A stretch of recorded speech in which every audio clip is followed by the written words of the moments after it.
Welcome to the Property Mindset Podcast. I'm Emma Howitt, mentor, investor, and your guide to building wealth, freedom, and personal transformation through property. Property isn't just about bricks and mortar, it's about building the life you truly desire. In this space, we don't just talk about strategy, we deep dive into mindset, something that I found is missing in every other industry, but has been a real game changer in the professional property circles. And today I'm really excited to have Rob Bryer here. Hi, Rob. How are you? Hi there. Yeah, very good. How are you today? Fantastic. Another local property investor doing some absolutely incredible things. So let's turn dreams into action and action into success. Rob, you have built businesses in both property and travel, two industries that shape people's lives in really completely different ways. If you had to bet your entire future on just one of them, which would it be and why? Well, it'd be definitely be property for me.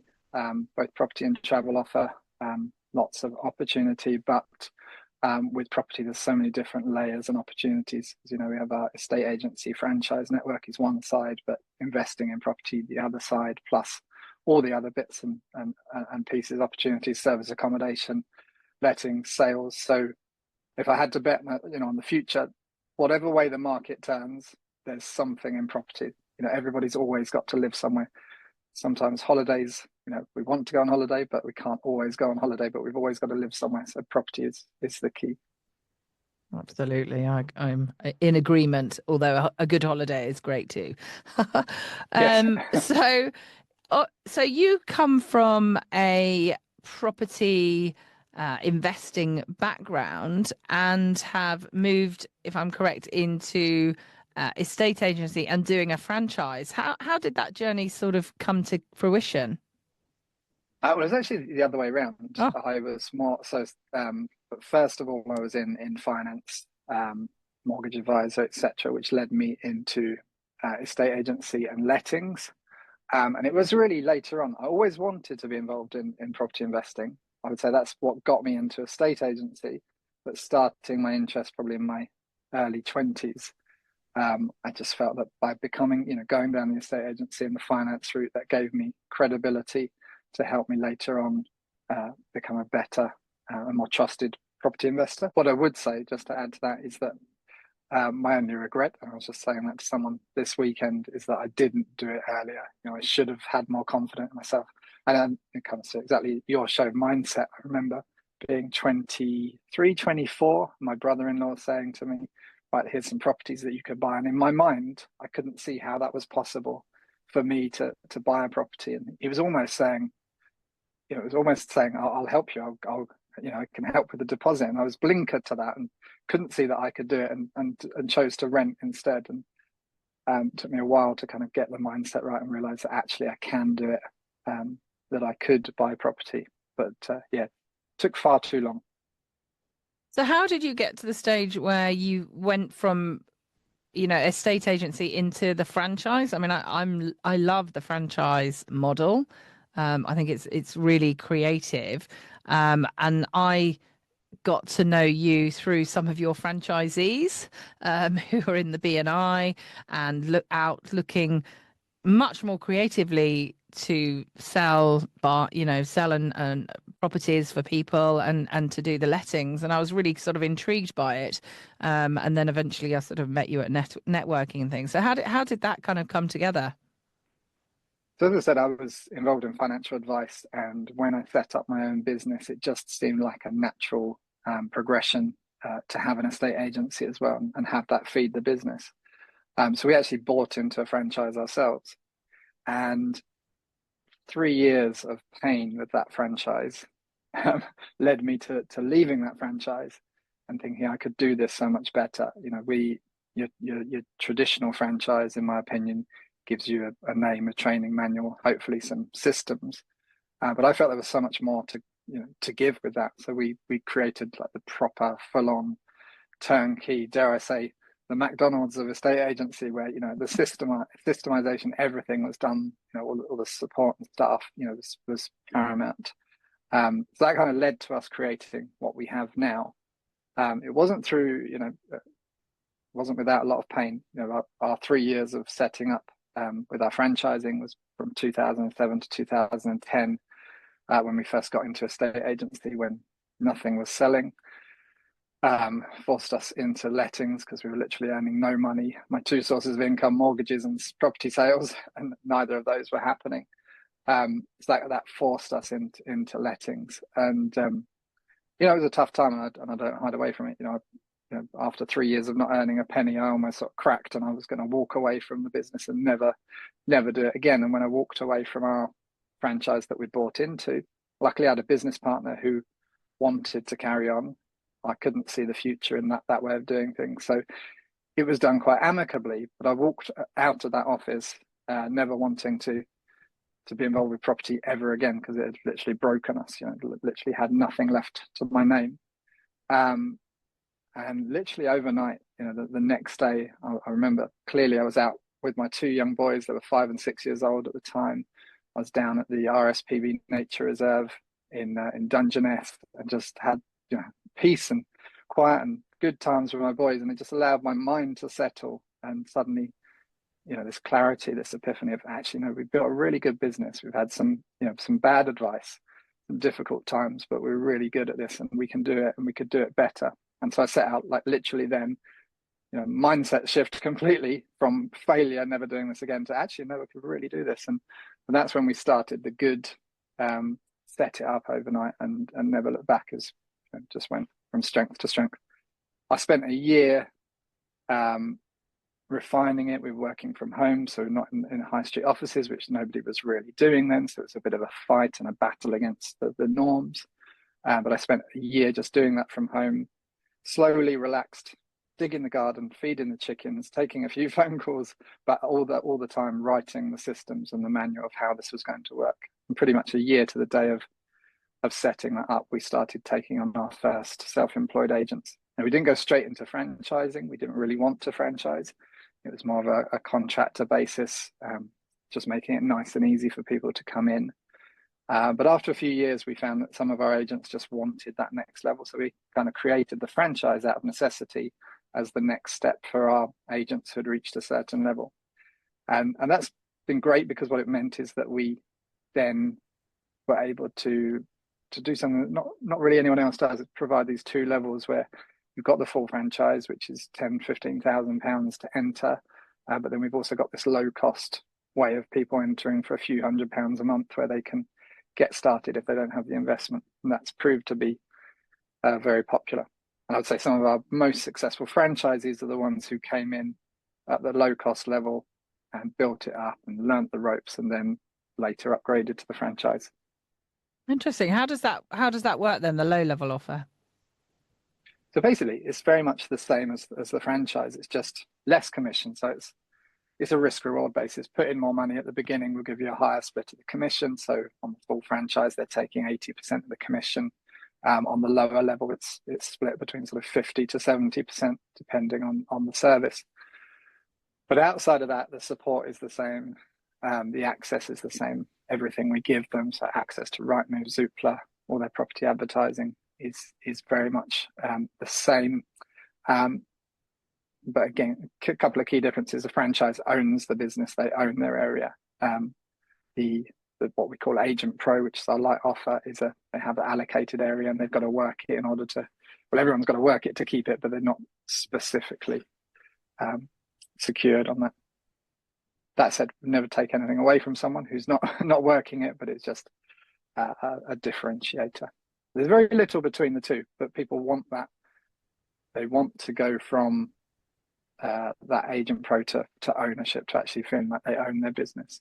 Because the key with the franchise, it's theirs, it's renewable. The franchise agreement is in their favor. So it really helps people that are perhaps hungry, but don't have the cash necessarily available at that moment. So can they go, obviously move from an agent to a franchise owner at a later Yeah, date. yeah. And that's exactly the plan. Exactly the path is, to aim to try and do that within 12 months. Some of them do, some of them choose not to. We've got some agents who've been with us 10 years plus, and they're quite happy with that. That works for them because there's an element within our business that you can either go full in, like working all hours God sends, or you can do it as a bit of a lifestyle business. So because of the support we offer at the back end, if someone only wants to do so many deals and not be tied the whole time. We've had lots of people from various situations, people with young children who are either stay-at-home mums, stay-at-home dads, wanting to work around that, to people with interior design businesses who are looking to add this sort of business onto the side. So it works in such a way that you don't have to go all in, because we've got that support. If the phone rings, it's answered by our office. If the inquiries come in online, it's dealt with automatically. So you don't have to be, as an agent, on the phone constantly, 24/7, going, knocking on doors, leafleting. As I say, some of our agents choose to do that. Others are quite happy with the same more sort of lifestyle business, which we're fine with. It's up to the individual. And so this kind of model, is this a common model?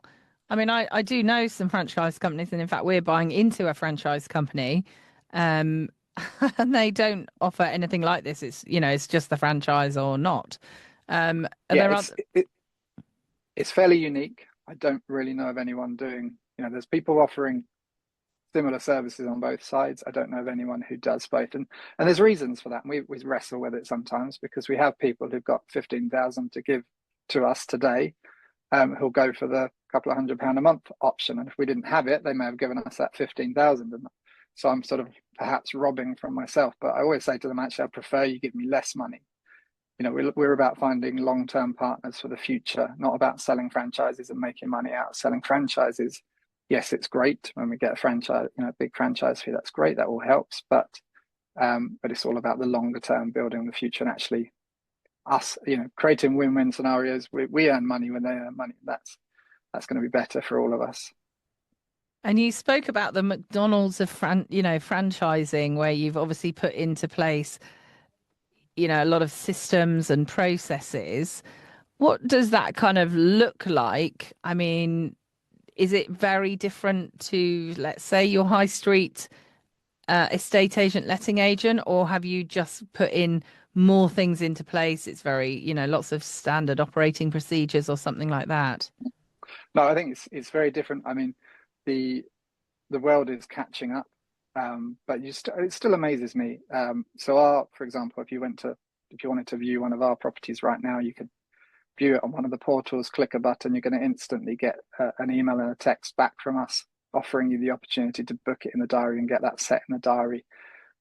Or, same with the valuation. Whereas most agents, you don't get that. It goes through, someone's going to ring you up, or you're going to get another form to fill in.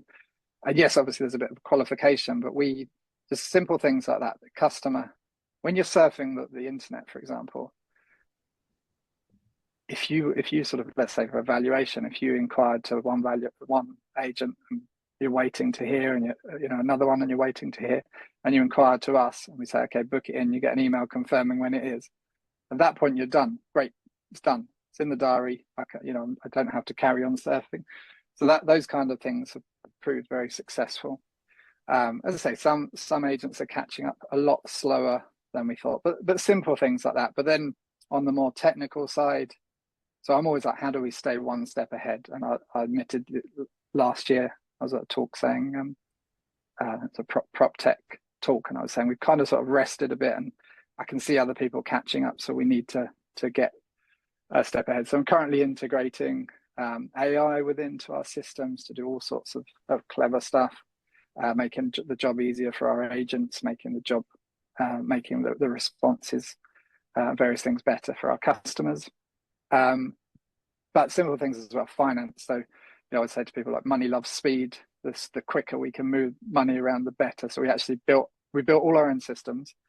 And when it comes to money and landlords, if a tenant pays the rent, so the tenant pays the rent right now while we're talking, within seconds, we've deducted our commission. The agent's being paid their commission.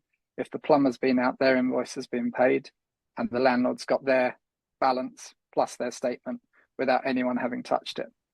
And that's happening 365 days a year, 24 hours a day. It's just on automatic. So it's basically an automatic money making machine. Put the property into the system, get it set up, and it just runs on its own. So it's simple things like that. Again, there's other products out there that do that, but nothing that, we have one system that everything integrates within, one simple to use system that everyone can access. So little things like that I feel differentiate us, and we can only get better. How do you think? So obviously it's a fairly, old industry, really estate agency, as in recent times, so to speak, and longer, I suppose. What do you think has enabled you to think so differently to make this move forward? I think advances in technology, obviously, over the years have really helped, but that's stayed the same for some time now. The internet's been around for a long time now, Yeah. but some of us can remember when it didn't exist. But that's been around. Rightmove, Zoopla. People are very trained on how to do all those things. What has changed is what's really changed is people's attitudes. That's helped, and some of the best things that have ever happened to us are some of the, I'm not going to mention any names, but some of the bigger companies who took lots of money from investors to spend on advertising on how it was okay not to have a high street, high street office kind of educated the public for us. So that was actually really great. We've always been very much, so we've never had an investment or borrowing in the business. It's all been built from the ground up organically. We're very much slow and steady wins the race. And that kind of proved my point with some of those companies that have gone a bit boom bust, gone into administration, sold for £1, those kind of things, because they just rushed in, wasted lots of investors' money. But that, as I said, that did good because it educated them. COVID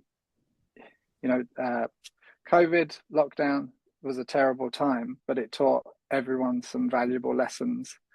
A couple of things on one, how to work from home and how to make that work. So everyone's invested more in that sort of, the whole world has invested more in those technologies. We're talking on one now. But people are used to it, people accept it. Attitudes have changed. People don't mind if they ring up to speak to their agent and the dog's barking in the background and oh, sorry, I'm just working at home. You don't even have to say that anymore because people get that. So that's really helped. And I just think that all those things that have changed. The other thing as well is that, and it was key with lockdown and all the people losing their jobs or going on furlough or feeling uncertain. You're seeing a lot more people wanting to take things into their own hands or having side hustles, other money. You can't just rely on just that one job anymore. Employment is not a secure place to be. You have to be in control of your own destiny. So again, we saw a massive surge in people coming to us during that period. So all of those things have definitely helped. I think AI is obviously massive for everyone right now, and I think that's going to be the next big thing for people who embrace it and learn it. And certainly you've got to become its master before it masters you and takes over your job. So with the AI, I mean, you sound like you created your own kind of ecosystem and you're now feeding AI into it, or is it very ad hoc? How are you sort of integrating? I mean, obviously AI on a daily basis is getting more and more opportunities for people to take. How are you kind of hand selecting, or are you just all in trying everything as you go? Yeah, well, I mean, I've been, the two big ones are ChatGPT and Google's Gemini. And I've been, between the two right now as we speak. Gemini is my favorite. Is the one that I'm backing. Google is obviously very robust. We've got lots of fantastic tools and, in my opinion, access to a lot more relevant data than some of the other newcomers. So we're very much using Gemini at the moment. Some of their developer tools in the background. We're just playing with it at the moment, but it's pretty much ready to go. just from really simple things for our agents just be able to click a button to generate a description. Now, obviously, they could do that. They could go in manually to Gemini and put in, write me a description of a 3-bed house on X, and it will spit it out. But this kind of goes one step further, where they just click a button and there it is with the basic details, and they can just read it and refine it. Might sound cheap, but it automatically then it's pulling relevant data from the area, schools, whatever you like. So it's going to give a lot more information at the fingertips of the customer, and speed up things for our agents. So we're doing that. We already do sort of image enhancement through our designers. It gets sent off and make sure the colors are right. Again, through AI, click of a button, we can have those kind of things done. That's a great thing. Something else we're playing with is just speed of response to emails, customer service. So, so we do a lot of lettings and referencing. You imagine you get a lot of the same questions.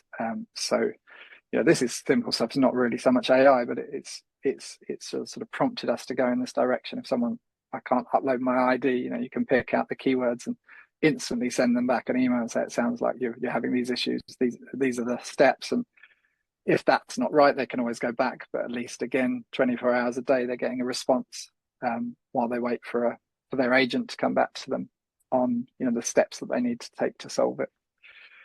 I'm going one step further. I shouldn't really talk about this, but this is like been in development for a while, and it's sort of the way that I see a future of,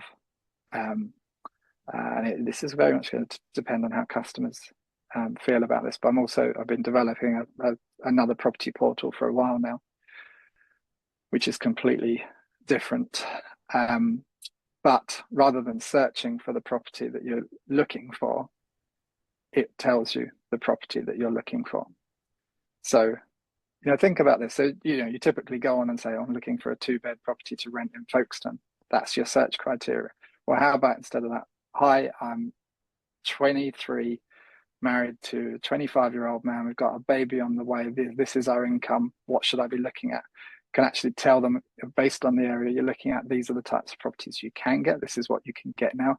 But you're having a child, let's say you've got a child now and you've got a 7-year-old and a 9-year-old boy and a girl, but you really need to be moving to a 3-bed. So this is where you need to be. So it's a bit scary, but it's kind of educating. So, okay, this works for you now, but within 18 months, you really should be looking there.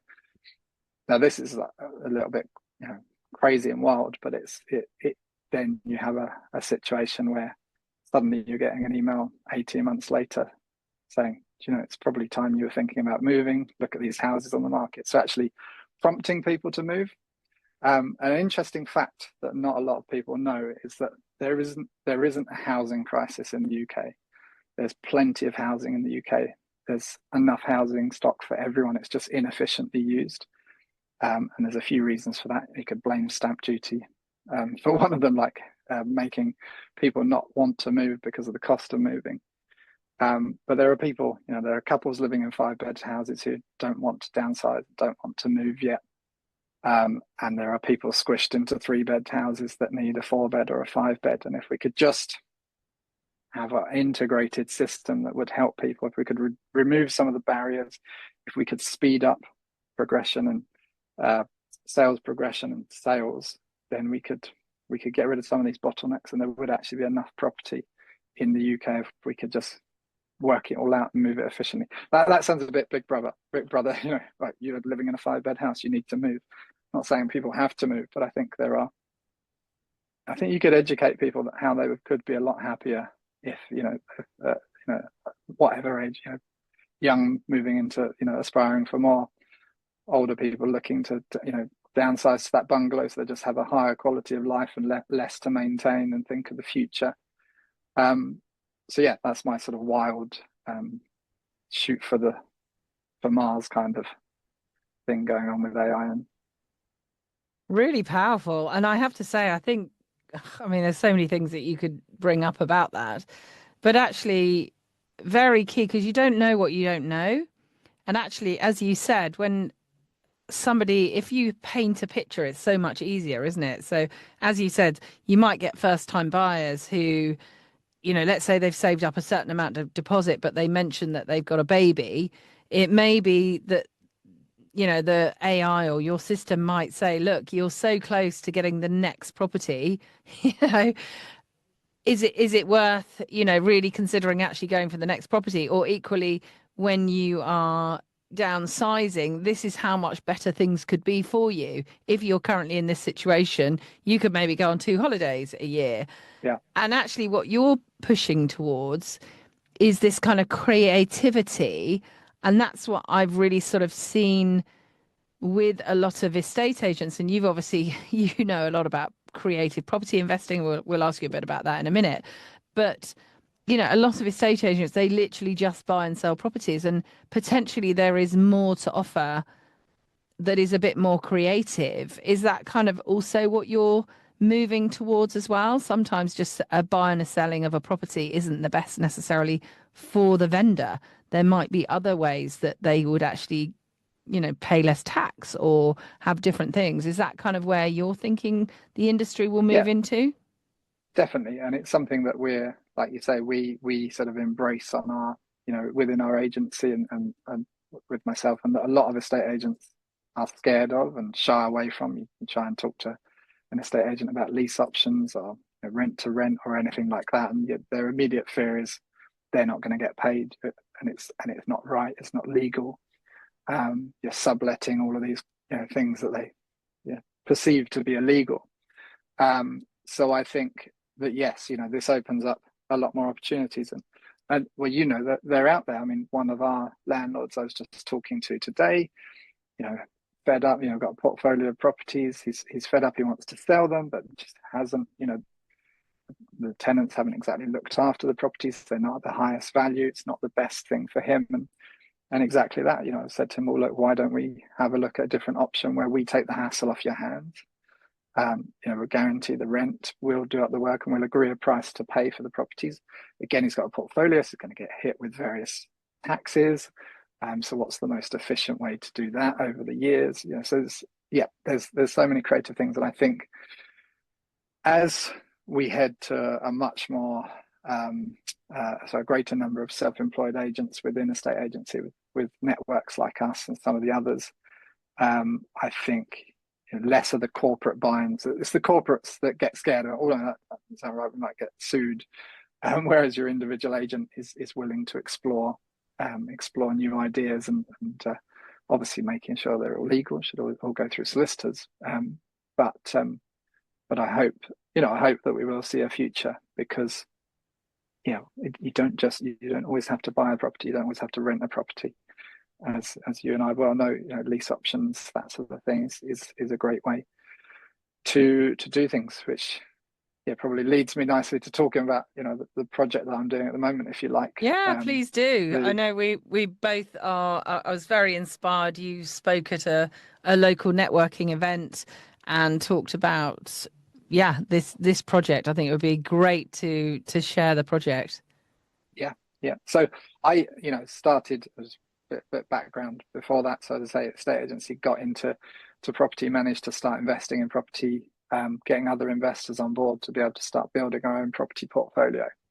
We had great success with that, and touch wood, to date, everybody's been a winner. You know, we're not failed with anything. Not that we ever could. Again, you know, property. I was going to all of our property deals with three options. If we're buying it, can we sell it for a profit? If not, can we rent it? Or if not, can we use it as a serviced accommodation? And normally, I'm looking at all three of those options will work. So we've got a backup plan.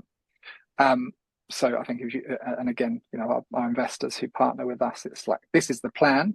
But if the market crashes, it's fine. We just rent it. That will cover the mortgage. We'll be fine. We just have to wait. And I think as long as everyone's happy with that, we did have a little moment with that when interest rates went a bit crazy. Let's hold for a bit. But then it always works. But yeah, that really sort of led us on to the current project that I'm actually sitting outside of right now, which is our lease option on a farm and some barns. So I was actually driving past a property near to me that had been on the market for just shy of 1.5 million. And I saw that it had fallen through. I'd just been denied planning permission on some land that I own. And I thought, you know what, I want this property. I'm going to have it. I didn't have 1.5 million to spend, but I went back to my wife and said, I've seen this property. She knew where it was. I said, I want it. I'm going to go and have a look. She said, you're mad. We haven't got the money. I said, that's just detail. I'll just go and have a look. So I went and had a look at the property, and all looked great, fantastic potential it was halfway through a refurb. The owners had stopped for various reasons, but there are also these 5 barns with potential for conversion. So I was quite upfront with the owner and said, look, are you open to any options with this? To which they said, no, not really. We'd just like to get the money. But then I think this is key, and this wasn't part of the plan. It's just who I am. A very open book. I said, this is who I am. This is our businesses we run locally. Lived in the area, in the village all my life. Got some land down the road that I bought from my parents. I've just been spent 5 years trying to get planning permission. It was going to be our dream home, and it's just another no, and we're just kind of done with that. And I could just see this being our family home for the rest of our lives, and converting the barns. And so he said, okay, well, look, put your ideas in writing, and we'll have a look. So I kind of thought, oh, okay. So went home and was kind of like, right, okay, how do I do this? So I worked out a plan of how we could pay a small deposit, and key was covering the agent's costs and the solicitor's costs. Again, don't want the agent to be scared off that they're not going to get their fee. So put something together, wrote a nice letter to the owners, and also key, I also sent that letter to the agent as well, saying, look, this is what I've sent to the owner. I'm not cutting you out of the deal. As you see, I'm paying your fee.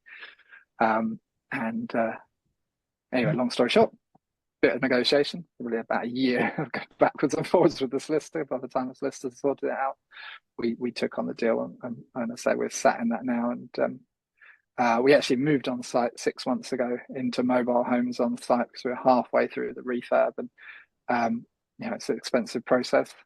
But we wanted to just get up here, because we were in 3 locations here, home and our office, and we just thought, let's just roll everything into the farm. So yeah, bought 2 mobile homes, persuaded my wife that it was okay to live in the mobile homes, and for our 2 sons, hence why we've got 2, they've got their own one. And the rest is history. Now we're 18 months since we signed the contract, and planning was initially turned down, and we just appealed it, and that's been turned down. But it's very positive, because the designs have been approved. But what's been turned down is we need to do some more work on ecology. We don't have bats, but there was a bat survey that was too late, so they couldn't take into account, which is kind of crazy planning policy. So it's like, we need to check. We can't have it until we check there aren't bats, even though we've done that. But they also just want a bit more ecology stuff done, and there's all the new mitigation.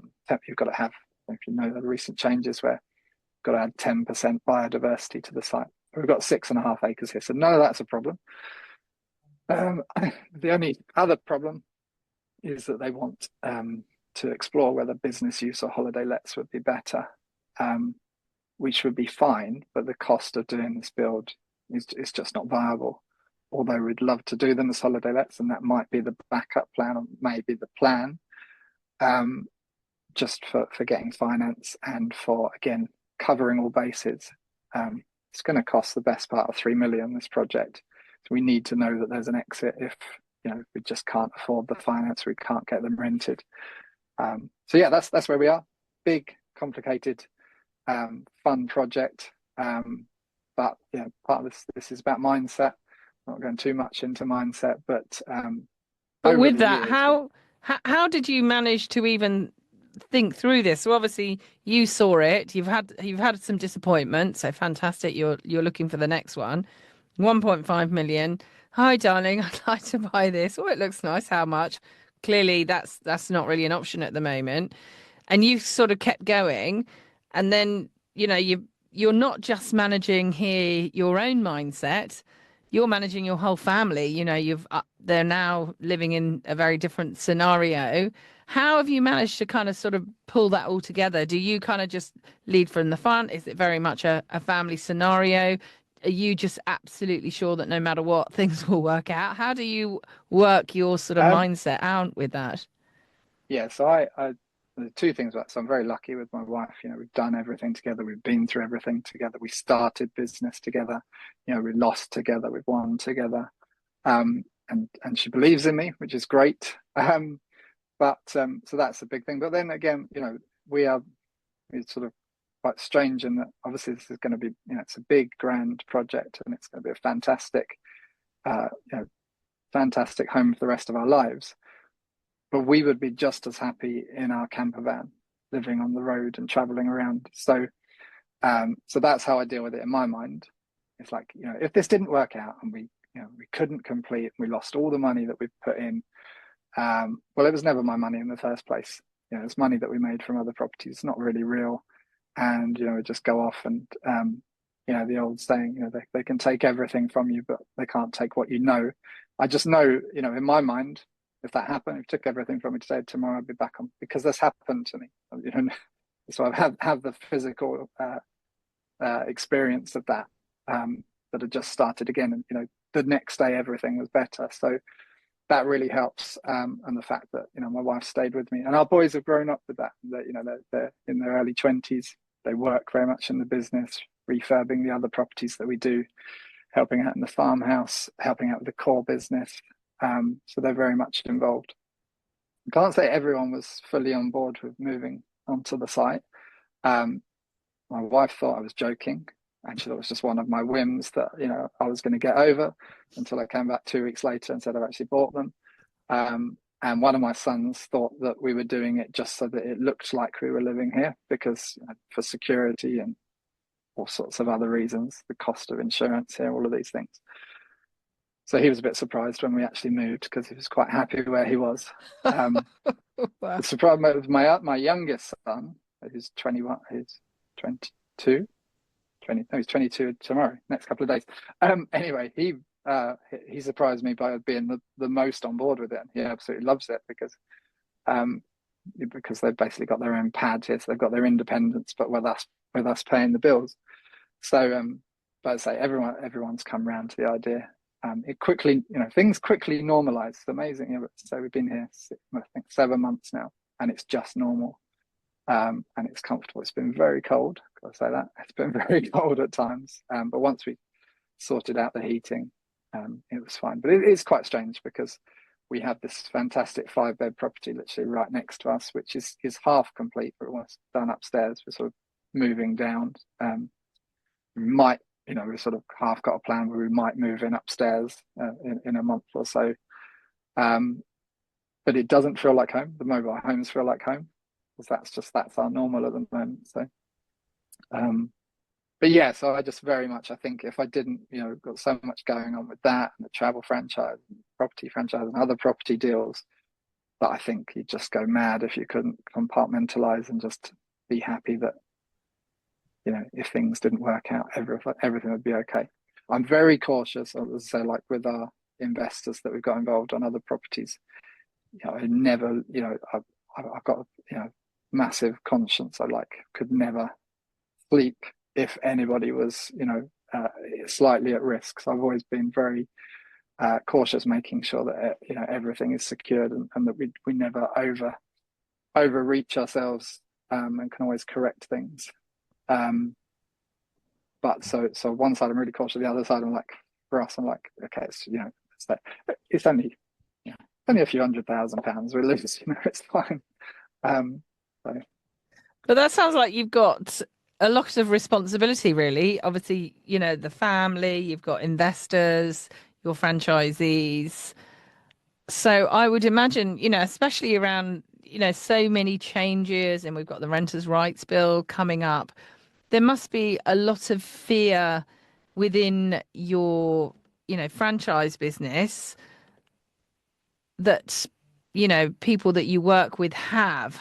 How do you kind of make sure that that doesn't hold your team back? It goes back to what we were saying, but I opened with property having so many aspects. So if you're creative enough and you're in enough markets, estate agents will always win. So when we've got renters' reform bill coming up, there will be, and there are landlords who are panicking and they're selling. Well, let's go back to when, you know, everyone had Section 24 and everybody wanted to sell. And so some landlords sold, but more landlords generally bought those properties.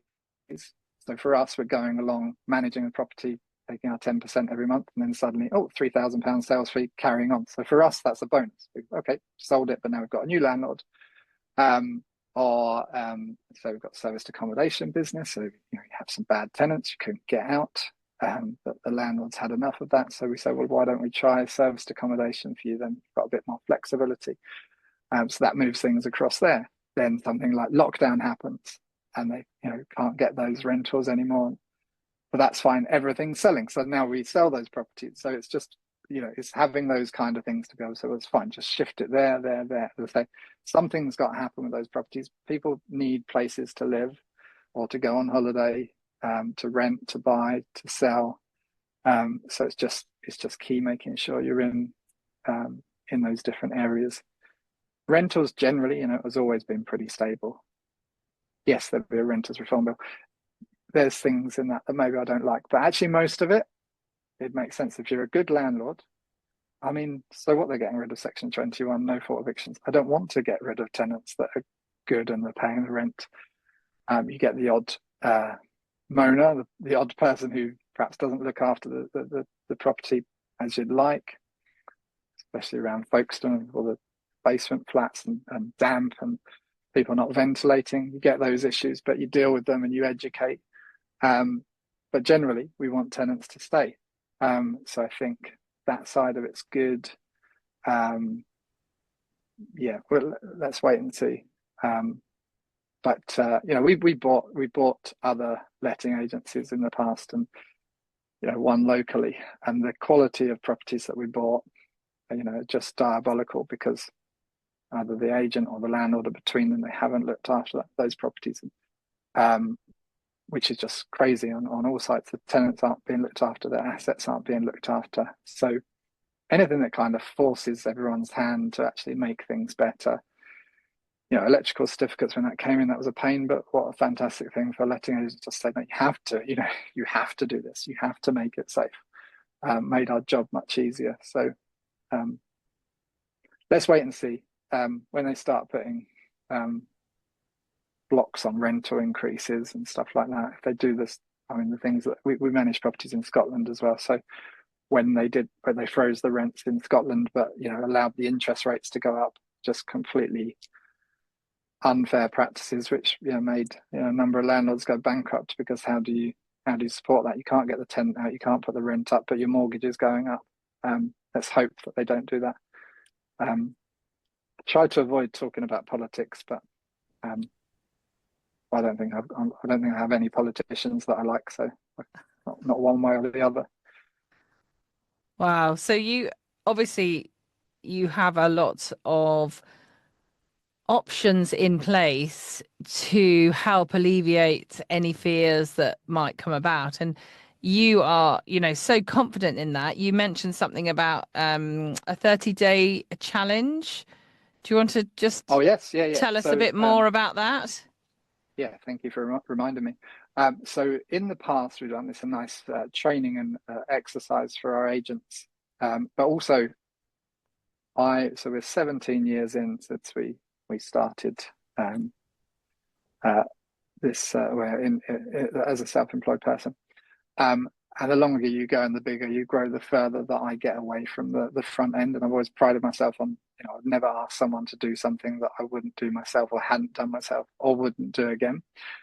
So do this 30-day challenge where I say, this is how you can make £10,000 of income, not necessarily in your pocket, but £10,000 of money in your pipeline within 30 days, just by following the simple steps, the steps that I did and the steps that we train our agents to do. And I'm not actually going to do it this time. Typically, the last couple of times I've actually done it and let people follow it. And this time I've got a couple of our lead agents and someone else who'll actually be doing it. I'm guiding it.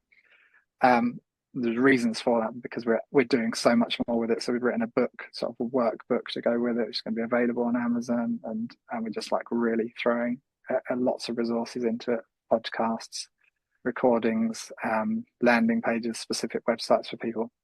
And we're making it work in such a way where the first 7 days, anybody could do it, whether you wanted to become an estate agent or not, or come into our program, anyone could do it and basically make money from the various things that we're offering.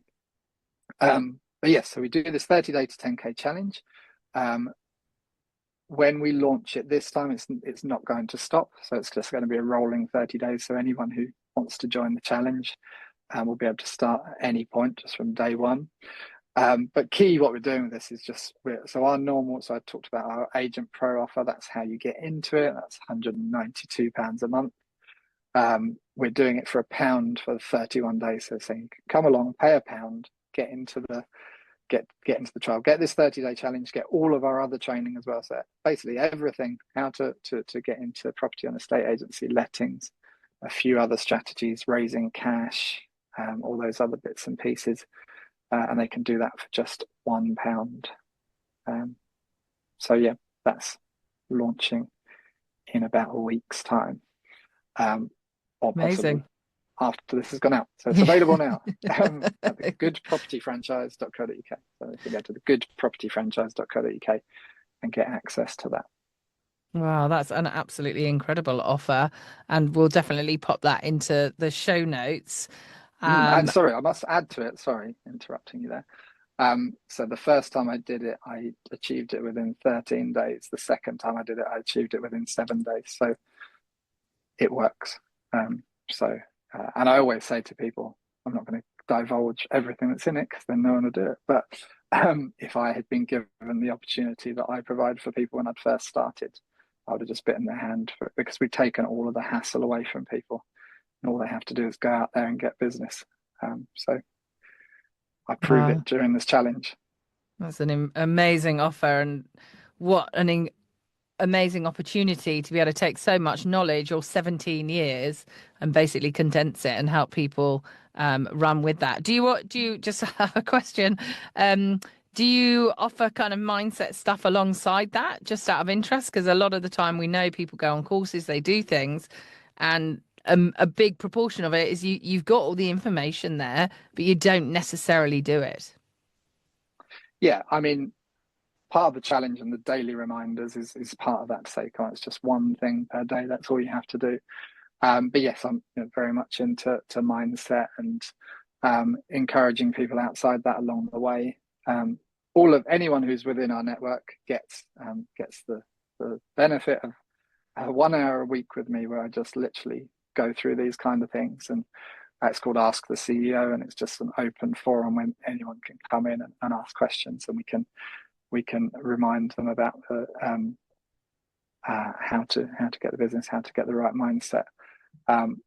Always learning, as you know, that's how we've met in a number of things. We're involved in a few things together, like yourself. Always educating myself so that I can regurgitate that to other people and keep them enthusiastic.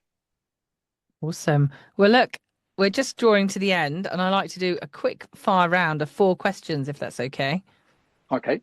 Fantastic. So, who has shaped your property journey the most? Oh, well, I'd have to give credit to Progressive Property, actually, Rob Moore, Tony Gargan more recently. Just come back actually from 4 days with Tony. Yeah, I think the training and the information they give it was great 10 years ago when I first got involved with them. It's just got better. As I say, Tony's taken over some of the training and the quality and the passion. And I just find, they're very genuine and give an awful lot of content. And it works. And I was just saying this, short question. You said short answer from me is quite hard. Having just revisited a course this weekend, I was saying to the delegates there, if I just listened and taken action 10 years ago when I first heard this, rather than waiting a couple of years before getting started, and if I'd just done it slightly faster, just simple things, asking people for money. I mean, during this weekend, it was a little challenge who could raise the most money, and there were 5 people still that about mindset that I wasn't quite confident about asking if they wanted to invest. And I just put something out there, and had 230,000 offered to me, and a meeting this week with a huge investor. And yeah, so even 10 years on, I hadn't done it. So yes, they're the people. They gave great information then, and I liked it so much. I've gone back 10 years later to give myself a kick. Absolutely, absolutely. What book has influenced your mindset the most? Well, there's a number I could think of, but there is a book called, I'm trying to remember the name now. Systemize it. Systemize it. I'm gonna have to look this up. Sorry, mine has gone blank. So many good books. Let's forget that one. Work the System, it's called. Um, Work the the system. the E-Myth was massive for me. And one of my favorite books is called Built to Sell. And my favorite part about Built to Sell is when he talks about his friend who his mentor, and he says that not only is he successful in business, he's successful in life. And he talks about that in the fact that he has a strong relationship. He's been a good husband, good to his wife, and good to his family. And I sort of live by that. But okay, yeah. And so it goes back to everything I said. All this other stuff isn't real. If we lost it, we'd be fine. And the key thing is to be to be good and have a good family. Number three, if you could only invest in one type of property, what would it be and why? It would be 2-bed bungalows. And the reason why is because I've done quite a few bungalows, converted them 2 beds into 3 beds.